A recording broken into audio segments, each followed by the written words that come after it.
আজকে এটিএম আজহারুল ইসলাম সাহেবের রিভিউ শুনানির জন্য দিন ধার্য ছিল এবং ওনারা রিভিউটা শুনেছেন এবং রিভিউ অ্যাপ্লিকেশনটা অ্যালাউ হয়েছে 4টা গ্রাউন্ডে। এই যে ক্রিমিনাল অ্যাপিলটা যে শুনানি হবে 22 তারিখে সেটার উপর। আজকে এটিএম আজহারুল ইসলাম সাহেবের রিভিউ শুনানির জন্য দিন ধার্য ছিল এবং ওনারা রিভিউটা শুনেছেন এবং রিভিউ অ্যাপ্লিকেশনটা অ্যালাউ হয়েছে 4টা গ্রাউন্ডে। দুটো মেইন গ্রাউন্ড। প্রথম গ্রাউন্ড হচ্ছে যে অ্যাপেলেট ডিভিশন 2019 সালে যে রায় দিয়েছিলেন সেখানে ওনারা ইন্টারন্যাশনাল ল মানেন নাই এবং ইন্টারন্যাশনাল লর সাথে কমপ্লাই করার রিকোয়ারমেন্ট ছিল 1973 এর আইনে। এটা খুব বড় একটা গ্রাউন্ড এবং আইনই বলা আছে মানতে হবে আন্তর্জাতিক আইন, ওনারা মানেন নাই। এই মেইন গ্রাউন্ডে রিভিউ অ্যালাউ হয়েছে। সেকেন্ড যে গ্রাউন্ডে রিভিউ লিভ গ্রান্ট হয়েছে, রিভিউ অ্যাপ্লিকেশনটা অ্যালাউ হয়েছে, সেটা হচ্ছে যে ওনারা যেভাবে ইন্টারপ্রিট করেছেন আইনটাকে সেই ইন্টারপ্রিটেশনটা ম্যালাফাইডি ছিল। এই গ্রাউন্ড আমরা নিয়েছি, এটা আমাদের বক্তব্য ছিল এবং এই গ্রাউন্ডেও আমাদের রিভিউ অ্যাপ্লিকেশনটা অ্যালাউ হয়েছে এবং লিভ গ্রান্ট হয়েছে। এই দুটো মেইন গ্রাউন্ডে আজকে রিভিউ অ্যাপ্লিকেশনটা অ্যালাউ হয়েছে এবং লিভ গ্রান্ট হয়েছে।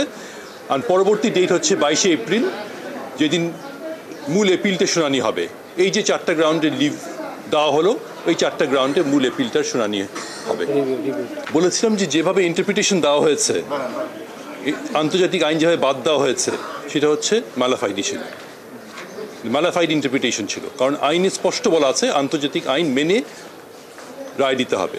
এটা ওনারা মানেননি এবং ওনারা যে ব্যাখ্যা দিয়েছেন সেই ব্যাখ্যাটা আন্তর্জাতিক আইনের বিরুদ্ধে ছিল।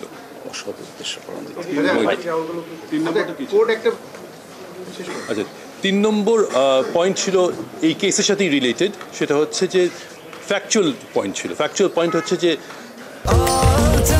স্বাস্থ্যকর অল টাইম হানিকম, সব সময় অল টাইম হেলদি লাইফ। অনেক দূর থেকে দেখেছে, 3 কিলোমিটার থেকে আইডেন্টিফাই করেছে, 5 কিলোমিটার থেকে আইডেন্টিফাই করেছে। এটা হিউম্যানলি পসিবল না একটা মানুষকে আইডেন্টিফাই করা 5 কিলোমিটার দূর থেকে। এটা ছিল 3 নম্বর পয়েন্ট। এবং 4 নম্বর পয়েন্ট ছিল কিছু ডকুমেন্টারি এভিডেন্স ছিল, ওই এভিডেন্সটা ওনারা কনসিডার করেনি।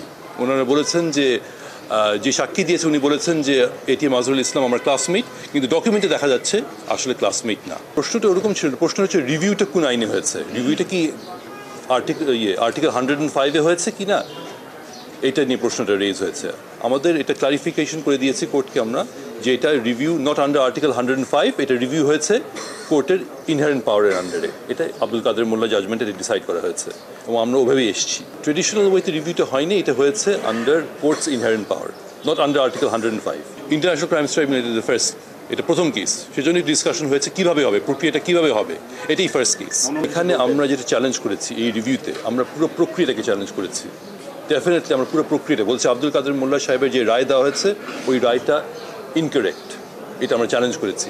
এখন যদি ক্রিমিনাল অ্যাপিলে যখন শুনানি হবে, যদি আমাদের বক্তব্য অ্যাকসেপ্ট করে, অবভিয়াসলি এটা কোয়েশ্চেন রেজ হবে আব্দুল কাদের মোল্লা সাহেবের রায় এবং তার পরবর্তীতে যত রায় হয়েছে ওটার মিসক্যারেজ অফ জাস্টিস হয়েছে কিনা ওটা আমরা এক্সপ্লোর করতে পারবো।